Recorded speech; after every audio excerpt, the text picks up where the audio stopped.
With 10 minutes to go as we head towards closure of this morning's edition of News and Views, it's time now to focus on the post office. And we've learned that 53 branches will be closing, and this is as a result of the financial woes of the post office. We joined on the line by Cameron McKenzie, who is the DA's Shadow Deputy Minister of Communications and Digital Technologies.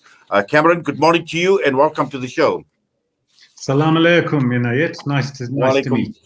Yes, great having you with us. Now, the post office, we know they are on the verge of financial collapse. So we've heard about numerous branches closed after failing to pay rent. Are they technically bankrupt, Cameron? In it, the post office group as such, because it has the post bank within that group, and the post bank has between 6 and 8 billion in depositors' savings, the group itself is not insolvent. The post office, though, as an entity, as one arm of that group, is hopelessly bankrupt. It's set to post a net loss of 2 billion rand by the end of this month. Its creditors and accruals are running at about 1.8 billion rand at the moment. It's using, as you might be aware, it's using all its suppliers, its landlords, and its staff as a cheap means of staying afloat by not paying them. Yes. Now, obviously, we've seen about the presentation that was made at the Parliamentary Portfolio Committee recently, Cameron, and just to show how big a financial mess the post office has been. Now, it's not only the post office we're talking about, and we know that many state-owned enterprises as well. If these were private businesses, they would have been liquidated. They would have closed their doors long ago. Now, looking at this mess of the post office, and this is not something that's happened just recently, it's been a mess up over years and years and years, and that is why we are in this situation. Inayet, I agree with you entirely. The post office has been losing literally hundreds of millions since 2014, which I think is the last time they posted a profit of around 200 million rand. When Mark Barnes was appointed the year, he brought a new energy into the post office, and you could see the entire entity was reinvigorated. It was exciting. The staff were motivated. The post offices were open. They were clean. You could see something was happening within that entity. It's the first time I've seen a turnaround plan that was actually positive, and that took the organization forward. When Mark Barnes left, and he left as a result of the minister and the presidency wanting to take the post bank out of the post office group. And no director or no CEO is going to stay in an entity. If you do that, that's going to be liquidated. I mean, it's a career limiting move. So when that was on the table, Mark Barnes stepped back and said, I'm not going to be part of this. If you take the post bank away from the post office, you remove its ability to make payments in the national payment system. Therefore, paying grants or anything else through the post office simply doesn't work. The post office is then not a viable entity. It's been losing, as you know, hundreds of millions of rands. The last report we had before Parliament, Q2, 429 million rand loss. In the budget, they've been allocated 500 million rand. So that's barely enough to cover one quarter's loss-making operation. The post office is hopelessly bankrupt. Under the Companies Act, if the directors continue trading recklessly, which is what they're doing, they're liable under the law for personal costs associated. Yes, I think we have lost Cameron slightly. We're going to try and get hold of him on a better line, hopefully. But just to give our listeners an indication as we try and get hold of Cameron once again, is the financial situation that the post office finds itself is it's obviously not paying its rental, but also where we've seen landlords having seized equipment and even kicked out the post office from the malls for not paying their rent. Now, this is how serious or how dire this situation is right now. And we've seen notices on many post office doors or branches saying closed until further notice. Cameron, we lost you there for a minute. Welcome back to the show. Thank you. Yes. Now, Cameron, we know that, the post office, obviously, when one looks at the traditional role that the post office had fulfilled in terms of serving the public, and a lot has obviously changed with technology, and these changes obviously needed to be embraced. But at the same time, one cannot obviously blame the dynamics that have changed as far as technology is concerned, because I think for far too long, we've seen many other issues playing out in the background. And one of the issues you spoke about was the post office bank, in terms of obviously separating it from the post office, but a lot of political dynamics or political shenanigans that have been playing out in the background that have contributed to the situation that the post office finds itself in. Yes, you're quite right. And I think that much of that has to do with ministerial interference in the operational affairs of the post office. And we've seen Minister Ndabeni Abrams interfere in the board. She appointed a new board chairperson, and immediately they clashed over the distribution of social grants. The board said, we do not have the capacity for this. The minister said, distribute. And the board said, no, we're not going to do this. So she fired the board chairperson. That is now in the course. When Mark Barnes left, Lindiwe Kwele was appointed as acting CEO. Within 3 months, she was suspended, and another acting CEO put in. So you've had tremendous leadership instability at the top since Mr. Barnes' departure, and you've seen the organization suffer as a result. We cannot blame the post office staff for any of this. I've found them to be nothing but accommodating and as helpful as they possibly can be under the circumstances.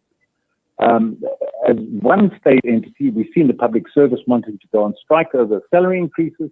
The post office, the people in the post office took a long, hard look at their entity. They've had about 2 pay increases of around 4% over the last 6 years. So you can hardly say, the staff of the post office are the ones to blame. They're not. They're doing their best in very trying circumstances.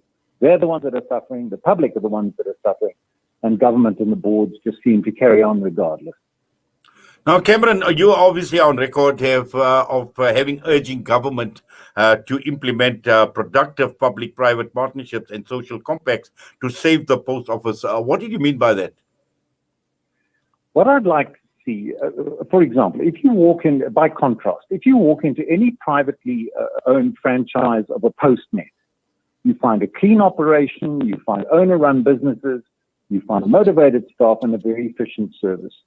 The post office could be exactly the same. You could very easily, especially in the deep rural areas, you could franchise your postal agents so that they were operating small businesses on their own, empowering local communities and empowering the owner-operators of that.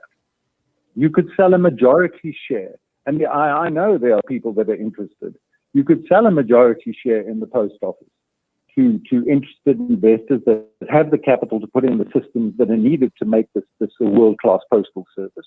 And government can retain a minority share. They've done exactly the same thing with Telkom. And in fact, Minister Gordhan is on record in a Sunday newspaper last Sunday as saying that this kind of model worked very well with Telkom, and they should consider it for all state-owned entities. I believe they're considering the same thing for South African Airways. So there's no reason why you couldn't do this with the post office too. And that is our recommendation to government. Do it immediately, start the process immediately, put it out there in a very transparent process, get interested parties to step forward with capital to take over this entity and run it. Let government hold a minority share so they can take dividends from what will ultimately be a profitable post office that can deliver to the people it's meant to serve. Cameron, interesting that you mentioned world-class, and obviously we're talking about best practice, and I'm sure for someone in your area of expertise and in your position as the Deputy Shadow Minister, just looking at South Africa and looking at, perhaps other models around the world as far as post office is concerned, because I think in terms of challenges, the entire world has been affected by the advancement of digital technology and how this has affected traditional postal services. And I'm sure there are many lessons that one can actually learn looking at best practice and world class from other countries as well. Yes, indeed. You've seen, I think the US Post is probably that example, but if you look at Royal Mail in Britain, you've seen a privatization of that. That's worked extremely well. The problem the post office faces is as a public entity, it isn't as quick and agile as its competitors. Now, clearly a big growth for the South African post office is not so much your average greeting cards or birthday cards or post, because I think a lot of that has moved across to email, and increasingly so as the post office fails to deliver. But the real growth area for the post office lies in mail parcel distribution and courier. And that's where it could really make an impact, because it has the biggest footprint in the country at the moment. I mean, we've heard about post office closing, but it used to have the biggest footprint in the country. So it can reach more people than any other organization. It's a tremendous, unique selling point, that, and a tremendous asset to the post office and to any potential buyer. So its growth clearly lies in that area. But you need to be agile, you need to be quick, and you need to be competitive. Because if you look at the number of courier companies that are operating in that space, there are many. Owned by government, the post office unfortunately has to table plans, it has to abide by the PFMA, it has to deal with government, which is very, very slow when it comes to making decisions, and then obviously lacks political will to be bold enough to do the things that have to be done. So by privatizing an element of that post office, you then allow it to compete effectively with the private sector, because effectively it becomes part of the private sector. So that is the solution. It is the only solution, unless the taxpayers keep on pumping billions and billions and billions into a business model that fails year after year. Well, Cameron, just final question. When last did you lick the back of a postage stamp? Unfortunately, I'm not a philatelist, but I believe that market is very active and very keen. So a lot of people are still collecting stamps all the time.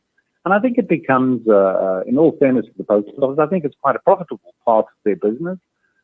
It's an exciting part of their business. And for the people who are involved in collecting stamps, it's important. It also adds to the cultural richness and diversity of our nation, because it's a symbol. A stamp, when you see a stamp on an envelope occasionally, it'll give you a sense of pride. It'll feature a national bird or a flower or President Mandela, or someone from our country and our history that can make us proud. So as a commemoration, stamps are useful. For the rest of it, well, we just pop in and add something and we send off an email, don't we? Well, Cameron, thank you very much for that and for your time with us this morning on News and Views on Salam Media. We wish you all the best. Take care. And it's same to you. God bless you all.